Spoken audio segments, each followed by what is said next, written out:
Late Night Graham Torrington here until 1 o'clock tonight. Now, since she was 6, Karen has been living with a condition that's been described as the most painful to mankind, even more painful than childbirth. She can't work and she has to carry oxygen around with her, and she's waiting for an implant to be fitted in her head, which may help control it.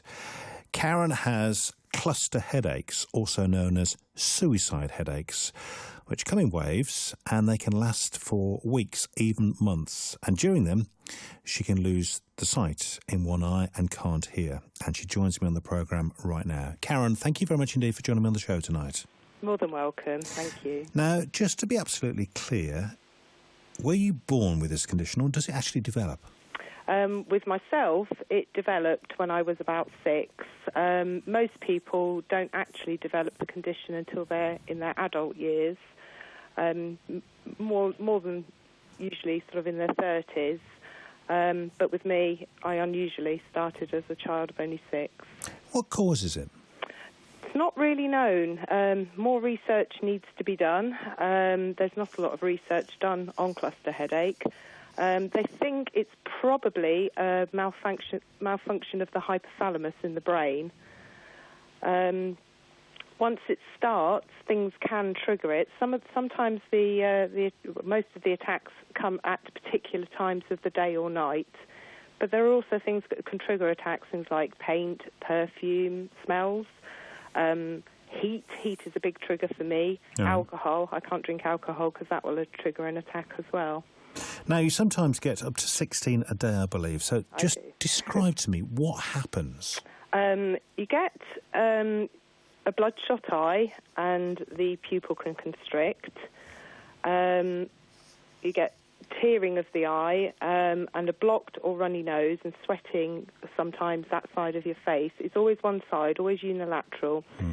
And the pain starts around the eye area and it's like an ice pick is being shoved through your eye.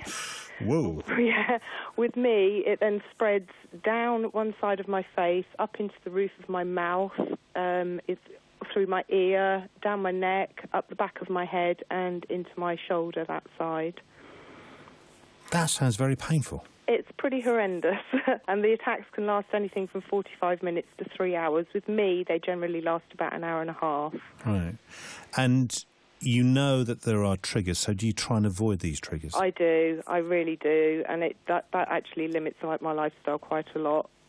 There's a lot of things that I won't do because I know they will trigger an attack. Now, you've been having attacks since you were 6. What's the earliest you can remember? The biggest memory I have was of an attack when I was about 7, and all I can remember is laying there on my hands and knees on my bed with my head tucked into my pillow, actually thinking I was going to die.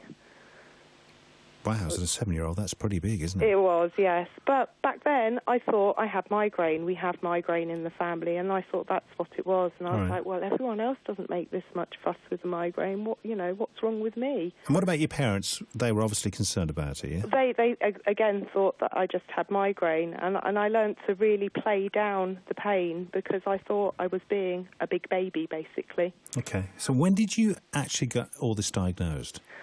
4 years ago. Right, so you've lived for quite a lot of your life then, not really knowing what it is and playing it down, as you say, thinking it's just a migraine. Absolutely, yes. Has it got any worse the older you've got? It has, yes. When I was a child, I only got sporadic attacks, maybe a few a year. Then as I got, and the same through my teens. Then when I got into my 20s, they started coming more in groups or episodes, as I now know them to be, where they would last a few weeks, and then I'd get maybe 2 or 3 months off, and then they'd start again. And again, I still thought these were migraine, and I was being a bit of a wuss the way that I was handling them. I wouldn't call you a wuss. Oh, neither would I now, I know. When I got to my 30s, then I started getting them every day. They started off being maybe 1 or 2 a day, and then gradually, sort of come the end of my 30s, they became more like 3 or 4 a day, and then about 5 years ago, so my early 40s, They became a lot more frequent, and the last 2 years they've ramped up to getting, on average, between 10 and 12 a day.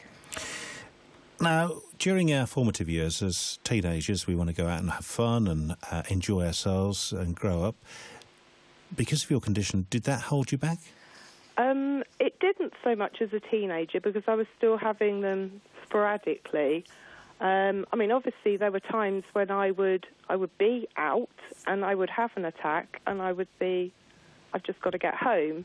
Again, I thought it was migraine. I didn't realise, quite how serious it was, quite how bad it was. But I would need to get home. But it didn't stop me doing things to start with the way it does now. Now I get so many more attacks. Have you ever asked yourself, why me? Oh, all the time. Yeah, on average I'd say about 10 times a day.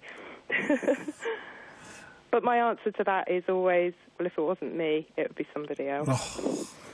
Now, they're also called suicide headaches. Can you understand why that it would be called that? Absolutely, yes. The pain is, like I say, absolutely horrendous, and the despair it causes is unbelievable.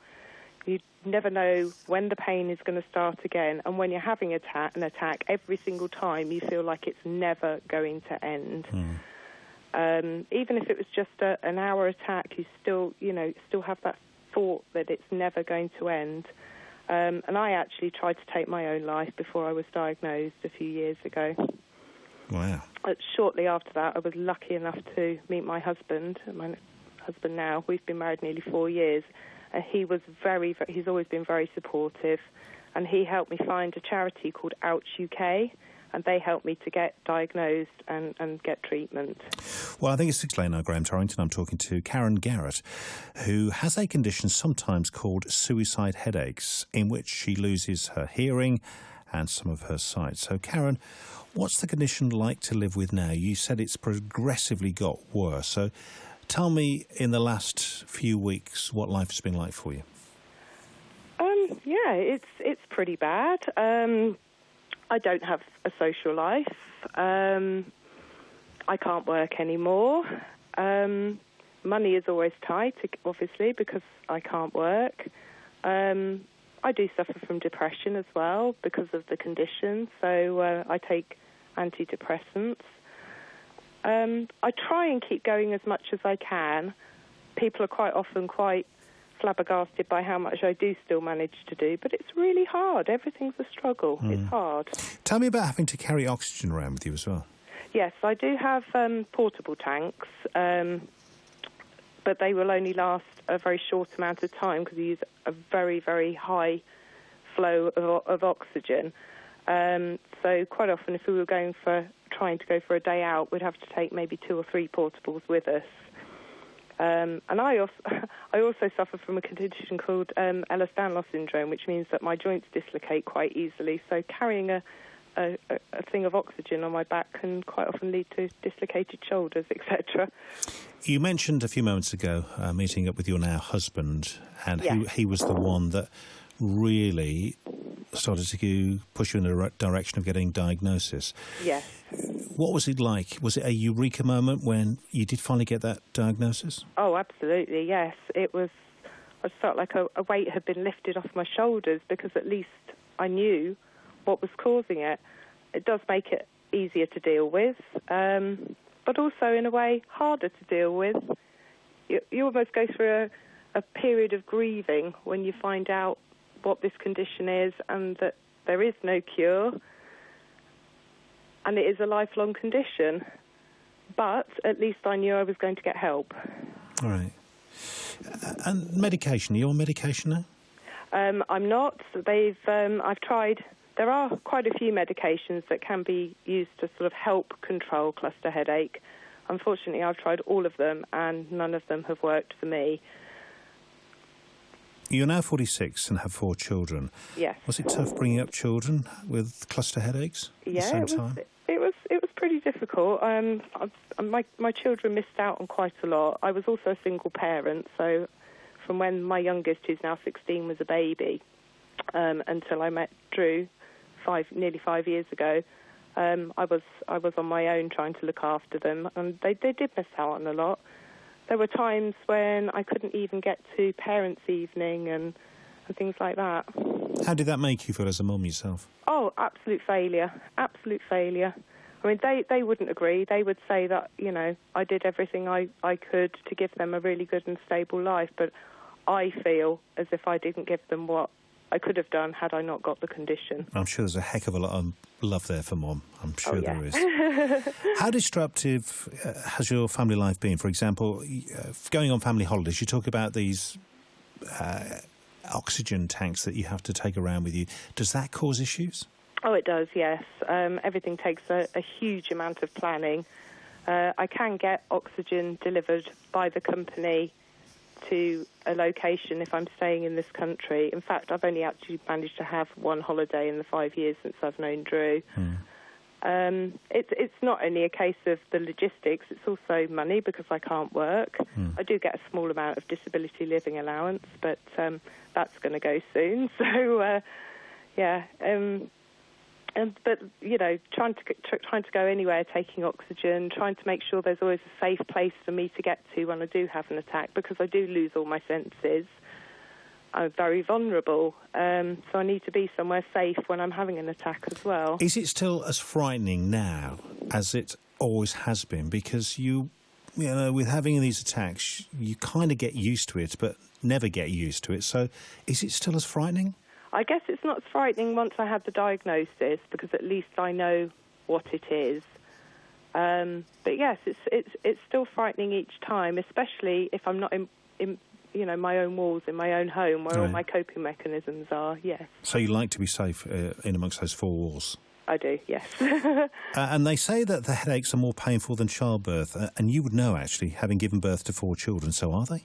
Really, really they are, yes. After I had my first child, obviously I didn't know back then that I had cluster headache, but I was heard to say, was that it? I was expecting it to be a lot more painful, but because I was used to the severe pain of cluster headache, I didn't actually find childbirth as painful as I expect most other people do. There was an occasion where I walked around on a broken foot for 2 weeks before seeking help, again because I didn't think it could be broken because it didn't hurt enough. We often meet people in everyday life who tend to have a bit of a moan and groan about trivial things in life. How do you feel when you hear people just being trivial about stuff? I try to just laugh it off, but sometimes it really, really does get to me, I have to admit. And you've got somebody complaining that they've got a cold sore. I'm like, oh, swap, please. Yeah. You can't fail to be like that, can you? You can't, no. Right. Now, and I don't. A lot of my close friends didn't realise how much I suffered until recently when we had our awareness day. So it is being a life of suffering in silence? It is, yeah. Right. How do you feel now that the world seems to know about your diagnosis, Karen? I think it's brilliant. I think the more people that know, the better. The more awareness there is out there, the better. It means that GPs are more likely to hear about it, and if they get a patient who's showing these symptoms, they're likely to get diagnosed a lot more quickly and get help a lot more quickly. But it also means understanding for those of us who are already living with it. And hopefully, in the long run, maybe there'll be some more research for it as well. We did mention the National Awareness Week. It's the first ever National Awareness Day this year for this condition, or first time ever, actually. Yes, that's right. Do people find it difficult to understand just how bad it is? I think they're beginning to, but I guess really and truly, if I think about it, if I'd never had the condition, I would probably find it almost impossible to understand myself. Right. How do you get over to others what your life has been like and is like? It's difficult. I think you find most cluster headache people tend, because they're not believed by bosses and sometimes family members, they tend to not talk about it. So we've all become a bit like that. So being able to get the word out there now and getting people understanding is really good. Karen, you're awaiting an implant. Explain what it is and what it might do for you. Right. It's called an occipital nerve stimulator, and it's a stimulator that goes into the nerves at the back of your head. I'm having mine done both sides because I can get attacks that swap sides, and then a battery pack in my abdomen, and then the wires go down the back of my neck and through my back and down into the battery pack. Wow. And hopefully it gives out pulses which should disrupt the pain paths. So hopefully it might decrease the number of attacks or the severity of the attacks that I have. Okay. Sounds a bit like the Bionic Woman to me. Yeah. Yes, I'm going to be a bionic. And have they explained to you the possibility that life will be a lot more normal than it is now? What are the expectations? What are your expectations? I know there's a chance that it might not work. It doesn't work for everyone, and I know but I know that also there could be a chance of a 50% improvement in the condition, which would give me a huge amount of life to actually live. I can see why you would want to take that risk then. Absolutely, yes. And when is this all going to happen? Hopefully in the next few weeks. Wow. How exciting, eh? It's been a few years in the planning, but hopefully in the next few weeks it's going to happen. So from what I'm hearing then, life changed for you when you met your now husband around about 5 years ago. And although getting to this point has been difficult, it sounds to me as if things have improved, or at least moving in the right direction, yeah? Yes, that's right, yes. Yes, he's been a godsend. That is fantastic. Karen, I wish you and the rest of your family all the best for the future, and let us know how you get on with it, won't you? I will do. Thank you very much.